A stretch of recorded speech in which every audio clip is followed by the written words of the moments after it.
and natural disasters, which are becoming a frequent phenomenon in our region. The pooling of our resources and expertise will go a long way in timely delivery of assistance to affected areas. A China-South Asia Poverty Alleviation Cooperative Development Center would provide the opportunity to learn from China's remarkable accomplishment in eradicating extreme poverty from the country, and also serve to exchange best practices among all participating nations which have their own successful experiences in this domain. It would help build institutional linkages and people-to-people contacts. Pakistan remains ready to contribute to this initiative by sharing its own policies and interventions for poverty reduction. Through the China-South Asia E-Commerce Cooperation Forum on Poverty Alleviation in Rural Areas, we all get to benefit from emulating China's achievements in using e-commerce to directly connect farmers with the agricultural products markets. As agrarian societies with a huge segment of our populations employed in the agriculture sector, we will surely gain significantly in terms of ensuring food security and lifting the living standards of our rural areas. Excellencies, Pakistan and China have been closely collaborating since the outbreak of COVID-19. China has been extending valuable support to countries all across the globe to combat the pandemic. We thank China for the generous assistance provided to Pakistan, including vaccines provided as gift and on commercial basis. I particularly thank my dear friend and colleague, State Councillor Foreign Minister Wang Yi, for his personal role in helping Pakistan effectively fight the pandemic. We welcome President Xi Jinping's declaration of making COVID-19 vaccine a global public good.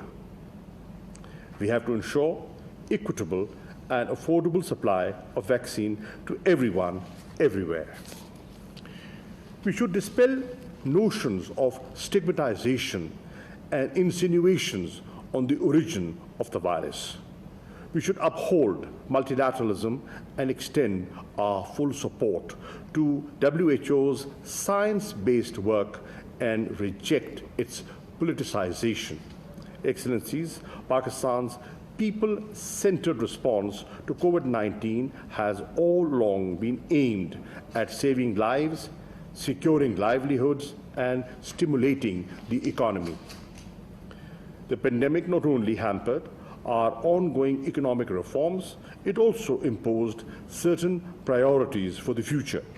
Pakistan's focus had to tilt towards strengthening our public health and social protection systems. We provided a relief package of around $8 billion, which is 3% of our GDP, to support the poor and to keep the economy afloat. Emergency cash assistance of approximately $1.25 billion was provided through our flagship Ehsaas program to the neediest segments of the population. We managed to provide a social safety net and did reasonably well during the first and second wave of the virus. But the crisis is far from over. Pakistan is now in the midst of a more aggressive third wave. The positivity rate this time is higher. We are being compelled to enforce smart lockdowns in virus hotspots for containing its spread. The vulnerable population is again at risk. We have launched a phased vaccination campaign and are trying to ensure that no one is left behind as we recover from the wide-ranging impacts of the pandemic. Excellencies, we all want to reinvigorate our economies and build back better. We all need more fiscal space and liquidity. But we cannot do this in isolation. Greater international solidarity is required. We need the right mix of national actions, regional collaboration, and multilateral cooperation. South Asia is one of the most densely populated, resource-constrained, and least integrated regions of the world.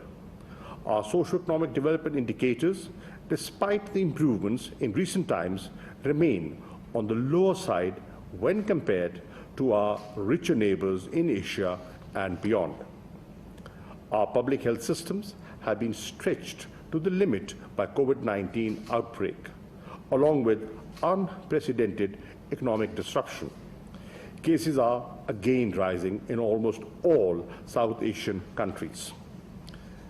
The vaccination drives are uneven, and the proportion of population that has been inoculated is far lower than in the global north. South Asian countries are in dire need of enhanced regional cooperation to both ward off the pandemic and to lift their people out of poverty. This forum of neighboring countries provides us a platform to do so. If we join hands and our heads, pool our expertise, and rise above political considerations, we can truly forge a partnership that would contribute to regional prosperity. We owe it to our people to seize this unique opportunity. We can collectively take the modest first step.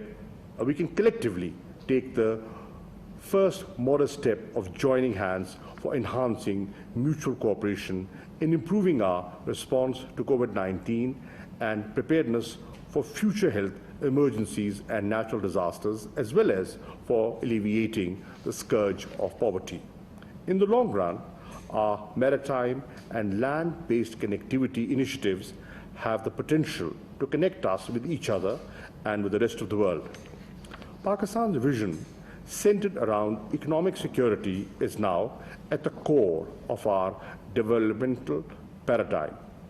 Our emphasis has shifted from geopolitics to geoeconomics. We want to enhance regional cooperation and integration. We believe that China-Pakistan Economic Corridor, CPEC, and China's Belt and Road Initiative is emerging as the regional hub of trade, connectivity, and economic activity. We are all uniquely placed to benefit from it. Excellencies, in immediate terms, we face the daunting challenge of fully overcoming the coronavirus pandemic, including by vaccinating our populations while maintaining and stimulating economic growth. In the long term, we have the opportunity to model our economies on more resilient and sustainable grounds. We have to think in the best interest of our future generations.